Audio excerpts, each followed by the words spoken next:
بسم الله والحمد لله والصلاة والسلام على رسول الله وبعد. أعوذ بالله من الشيطان الرجيم. بسم الله الرحمن الرحيم. وما خلقت الجن والإنس إلا ليعبدون. وقال تعالى: لقد كان لكم في رسول الله أسوة حسنة. জামিয়া সালাফিয়া রূপগঞ্জ নারায়ণগঞ্জ কর্তৃক আয়োজিত দুদিনের ইসলামী মহাসম্মেলনের সম্মানিত সভাপতি, আমাদের সবার শ্রদ্ধ সম্মানিত শেখ আব্দুল রাজ্জাক বিন ইউসুফ হাফিজাহুল্লাহ, উপস্থিত রয়েছেন দুই দিনব্যাপী সম্মেলনের আজকের সমাপনী দিবসের শ্রদ্ধেয় সম্মানিত আলোচক বৃন্দ, মেহমান বৃন্দ, আমার সামনে উপস্থিত হয়েছেন আমার অত্যন্ত শ্রদ্ধেয় সম্মানিত ইসলামীয় মুসলিম ভাইরা, পর্দার আড়ালে অবস্থান করছেন, আমাদেরকে দেখতে পাচ্ছেন, শুনতে পাচ্ছেন, আমাদের সবার শ্রদ্ধেয় সম্মানিত ইসলামীয় মা বোনেরা। আমি শুরুতেই কালিমাতুর শুকরিয়া আদায় করছি মহান আল্লাহ সুবহানাহু ওয়া তাআলা আমাদের সবাইকে এই দুই দিনব্যাপী ইসলামী সম্মেলনের জন্য কবুল করেছেন। এজন্য আমরা খুশি না বেজা? কালিমাতুর শুকরিয়া আদায় করছি, আলহামদুলিল্লাহ।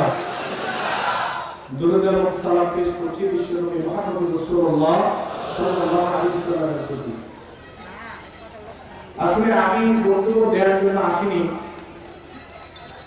আমি আমার মনের একটা আন্তরিকতা থেকে এই প্রোগ্রামটাকে মূল্যায়ন করার জন্য এসেছি। যদিও বিগত প্রোগ্রামগুলোতে, বিগত বছর যে প্রোগ্রাম হয়েছে সেই প্রোগ্রামগুলোতে আসার মতো চেষ্টা ছিল, কিন্তু নিজস্ব কিছু ব্যস্ততার কারণে আসতে পারিনি। তো আজকে ঠিক সকাল 11টায় এই প্রোগ্রামে অংশগ্রহণ করার চেষ্টা করেছি, জুমার খোতবা শ্রবণ করেছি। সবচেয়ে বড় বিষয় হলো এখানে যিনি আমাদের সর্বব্যক্তি রয়েছে শেখ আব্দুল রাজ্জাক বিন ইউসুফ সাহেব সহকারে, এখানে উস্তাদ মন্ডলী সহকারে, আমার ছেলে সহকারে,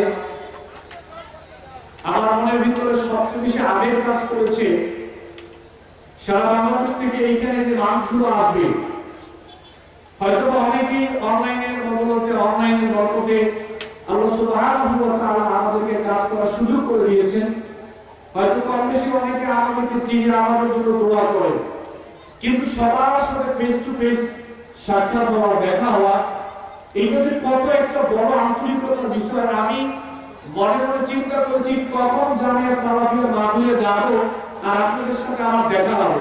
এইটা ছিল আমার মনের সবচেয়ে বড় একটা পাওয়া আজকের এই সম্মেলনে আসাকে কেন্দ্র করে। আলহামদুলিল্লাহ, এখানে আসার পরে সবার সাথে দেখা হয়েছে, সবার সাথে এতটা আন্তরিকতা প্রকাশ হয়েছে। আমি আগে থেকে সিদ্ধান্ত নিয়ে এসেছি, কাউকে দেখি আর না দেখি আমার মনের ভাব চলে এরকম যেন সবাইকে চিনি। তো যাদের সাথে দেখা হয়েছে আলহামদুলিল্লাহ, আমার কাছে অনেক ভালো লেগেছে যে আপনাদের মতো মানুষের সাথে দেখা হয়েছে। আমি নিজের কাছে গর্ববোধ করছি, অনেক আনন্দ পেয়েছি যে আপনাদের সাথে দেখা হয়েছে আলহামদুলিল্লাহ। তবে বক্তব্য দেওয়ার মতো কোনো পরিবেশ সিচুয়েশন আমার নাই। শেখ আব্দুল রাজ্জাক বিন ইউসুফ সাহেব আব্দুল্লাহ ভাইকে বলেন যে সিফাত মাগরিবের পরে একটু বক্তব্য দিবে, এটার ব্যবস্থা করো। তা আব্দুল্লাহ ভাই বলেন যে আপনি বলছেন আপনি একটু বক্তব্য দিবেন। আমি বলছি যে না, আমি বক্তব্য দিব না, আমি শুধু এসেছি এখানে দেখার জন্য। আলহামদুলিল্লাহ, আমি যে চিন্তা করে এসেছি আমার সেটা পাওয়া হয়ে গেছে। তো তারপর আব্দুল্লাহ ভাই বলেন যে বক্তব্যটা দেন, কিন্তু বক্তব্য দেওয়ার পরে কিছু দিক নির্দেশনা অলরেডি দেওয়া হয়েছে, সুতরাং বক্তব্য দেওয়ার কোনো পরিবেশ আমার নাই। তবে যেহেতু আমাকে 2 মিনিট সময় দেওয়া হয়েছে কথা বলার জন্য, সেই সুবাদে আমি কথা বলছি। এখানে আমরা যারা উপস্থিত হয়েছি আমাদেরকে একটা বিষয় খেয়াল রাখতে হবে। আল্লাহ সুবহানাহু ওয়া তাআলা আমাদেরকে বলছেন, ওয়া মা খালাকতুল জিন্না ওয়াল ইনসা ইল্লা লিয়াবুদুন। মানব জাতি এবং জিন জাতিকে সৃষ্টি করা হয়েছে কেবলমাত্র, শুধুমাত্র মানব জাতি, জিন জাতি গোলামি করবে একমাত্র আল্লাহ সুবহানাহু ওয়া তাআলা, দাসত্ব করবে একমাত্র আল্লাহ সুবহানাহু ওয়া তাআলা, আইন কানুন হুকুম বিধিবিধান মেনে চলবে একমাত্র আল্লাহ সুবহানাহু ওয়া তাআলা। এই গোটা দুনিয়াতে যত মুসলিম রয়েছে গোটা দুনিয়াকে বর্তমান সময়ে আমরা যারা ঈমানওয়ালা ঈমানদার রয়েছি আর যারা ঈমানহীন যারা ঈমান আনয়ন করে নাই উভয় শ্রেণীকে একত্রিত করে আল্লাহ সুবহানাহু ওয়া তাআলা বলেছেন মানব জাতি জিন জাতিকে আল্লাহ সুবহানাহু ওয়া তাআলা সৃষ্টি করার টার্গেট একটাই, মানব জাতি গোলামি করবে একমাত্র আল্লাহ, হুকুম মেনে চলবে একমাত্র আল্লাহ। আমার সংক্ষিপ্ত পরিসরের বক্তব্য থেকে এটি একটা শিক্ষা। আমাদেরকে সৃষ্টি করার উদ্দেশ্য আল্লাহর গোলামি করা, আল্লাহর দাসত্ব করা, আল্লাহর আইন কানুন মেনে চলা, আল্লাহর নিয়ম নীতি মেনে চলা, আল্লাহর হুকুম মেনে চলা, আল্লাহর বিধিবিধান মেনে চলা। আল্লাহর বিধিবিধানের সামনে মানুষের বিধিবিধান করা যাবে না, আল্লাহর গোলামির সামনে মানুষের গোলামি করা যাবে না, আল্লাহর দাসত্বের সামনে কোন মানুষের দাসত্ব করা যাবে না, আল্লাহর হুকুমের সামনে কোন মানুষের হুকুম মানবে না, আল্লাহর গোলামির সামনে মানুষের গোলামি টিকবে না, আল্লাহর দাসত্বের সামনে মানুষের দাসত্ব টিকবে না, আল্লাহর আইনের সামনে মানুষের আইন টিকবে না, আল্লাহর হুকুমের সামনে মানুষের হুকুম টিকবে না। আল্লাহ সুবহানাহু ওয়া তাআলা এই কারণেই আমাদেরকে সৃষ্টি করেছেন। অতএব আমাদেরকে এটা মাথায় রাখতে হবে, আমরা হলাম আল্লাহর গোলাম, আমরা হলাম আল্লাহর দাস। মানুষের মৃত্যু পর্যন্ত মানুষ একনিষ্ঠভাবে শুধুমাত্র কেবলমাত্র আল্লাহ সুবহানাহু ওয়া তাআলার গোলামি করবে এবং সেই গোলামিতে হবে অল টাইম, গোলামিতে হবে সব জায়গায়। কিছু কিছু সময় গোলামি হবে আল্লাহ, কিছু কিছু সময় গোলামি হবে মানুষের, কিছু কিছু সময় দাসত্ব হবে আল্লাহ, আর কিছু কিছু সময় দাসত্ব হবে মানুষের, কিছু কিছু জায়গায় গোলামি হবে আল্লাহ, কিছু কিছু জায়গায় দাসত্ব হবে মানুষের। এরকম তো হওয়া চলবে বরং টোটাল লাইফ সব জায়গায় সব সময় মানুষ গোলামি করবে শুধুমাত্র কার? শুধুমাত্র কার? আল্লাহ সুবহানাহু ওয়া তাআলা। দ্বিতীয় কথা, গোলামি হবে কার পদ্ধতিতে? গোলামি হবে কার তরিকায়?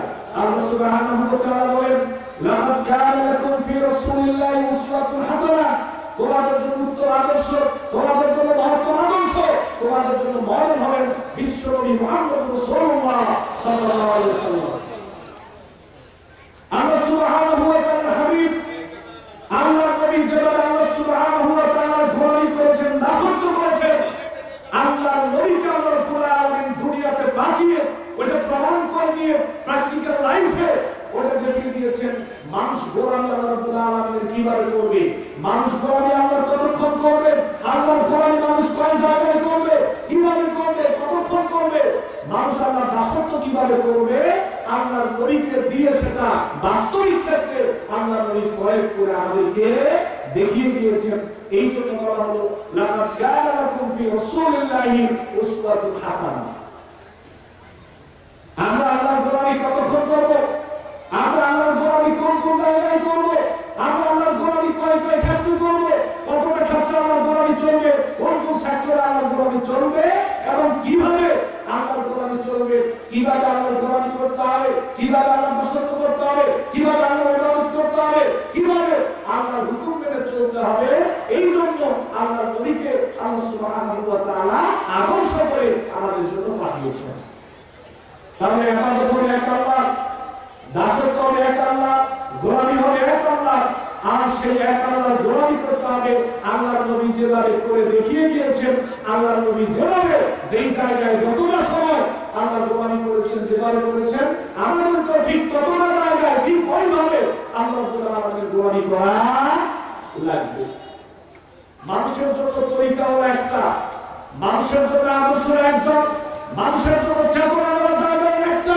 আজকে বাংলাদেশে যে সমস্ত মুসলিম আমরা বসবাস করছি, যে সমস্ত মুসলিম আমরা দাবি করছি আমরা হক, যারা দাবি করছি আমরা পরকালে জান্নাত পেতে চাই, আমাদের সবাইকে এটা মাথায় রাখতে হবে।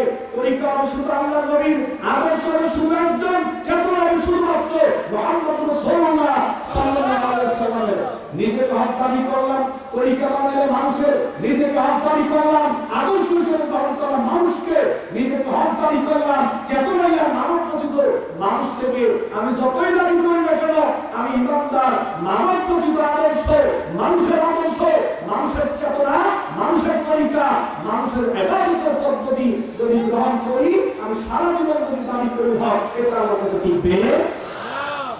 অতএব গোলামি হবে এক আল্লাহ, দাসত্ব হবে এক আল্লাহ, হুকুম মানতে হবে এক আল্লাহ, আইন কানুন বিধি বিধান নিয়ম নীতি সব চিন্তা করে সময় কার?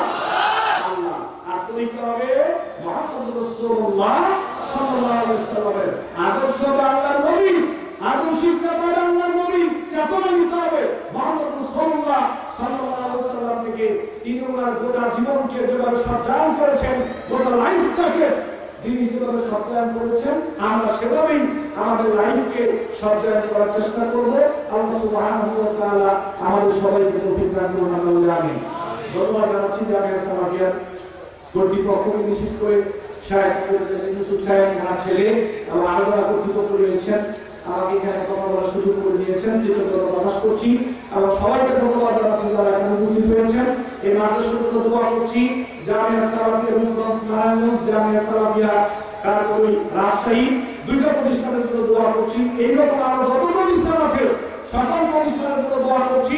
এই প্রতিষ্ঠান শুধু শায়েখ আব্দুল ইউসুফ সাহেবের একা নয়, এই প্রতিষ্ঠান আমাদের সকলের, ঠিক না?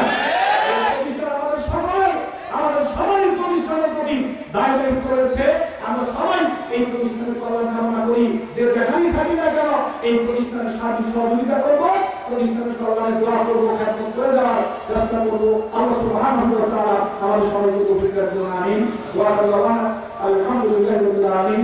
সুবহানাল্লাহি ওয়া বিহামদিহি, আশহাদু আল্লা ইলাহা ইল্লা আনতা, আস্তাগফিরুকা ওয়া আতুবু ইলাইক। ওয়া আসসালামু আলাইকুম ওয়া রাহমাতুল্লাহি ওয়া বারাকাতুহু।